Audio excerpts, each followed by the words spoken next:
আসসালামু আলাইকুম। এটি একটি আইস মেকার মেশিন। মেশিনটি একটু চালু হয়ে বন্ধ হয়ে যেত, আইস প্রপারলি তৈরি হতো না, আইস তৈরি হতো না। তখন এটা আমরা কাজ করেছি,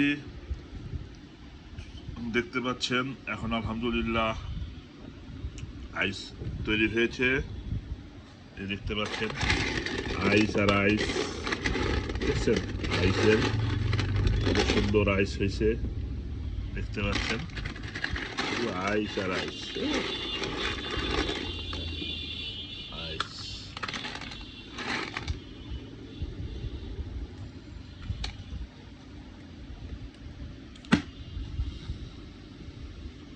ধন্যবাদ ভিডিওটি দেখার জন্য। আবার কথা হবে অন্য কোনো সার্কিট রিপেয়ারের ভিডিওতে। সে পর্যন্ত আল্লাহ হাফেজ।